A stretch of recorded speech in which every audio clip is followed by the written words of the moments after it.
اجرکم علی اللہ. شہادت یہ پورا ذکر شہادت.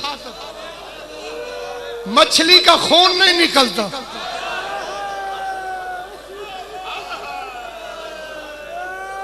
نہیں سمجھے فکرہ. مچھلی جب مرتی ہے اس کا خون تھوڑی نکلتا. تڑپ تڑپ کے مرتی. وہ کیسے تڑپتا رہا. بازار شام میں مؤذن نے کہا اللہ اکبر. غریب نے نماز شروع کر دی. اس کا رکوع میں قیام شروع ہو گیا. رکوع میں قیام شروع ہو گیا. حالت رکوع میں مولا تمہاری زندگی کرے. جنہیں بات سمجھ آئی ہے حالت رکوع میں زین العبادہ کیونکہ سر اٹھاتا تھا تو بھاگ کر کے پاؤں نیچے سے اوپر. حالت رکوع میں قیام شروع ہو گیا. شمر بدشیار خدا اس پر لعنت کرے. بے غیرت نے کہا قافلہ کیوں رک گیا. آواز آئی سجاد نماز پڑھ رہا ہے. بے غیرت کہتے میرے پاس وقت نہیں ہے قافلے کو چلاؤ. سید مجھے معاف کر لو. ایک دو بے غیرت گھوڑوں پہ بیٹھ کر آئے. انہوں نے سجاد کی نماز پڑھتی حالت میں زنجیروں میں ہاتھ ڈال کے گھوڑوں کو ایڑ لگا دی. زنجیر کھچی. توک کی میخیں سجاد کی گردن میں پیوست ہو گئی. خون کی لکیریں بہنے لگی. سجاد چلتا بھی آتا تھا کہتا بھی آتا تھا سبحان ربی الاعلی بحمدہ. سبحان ماتم سجاد ماتم بیمار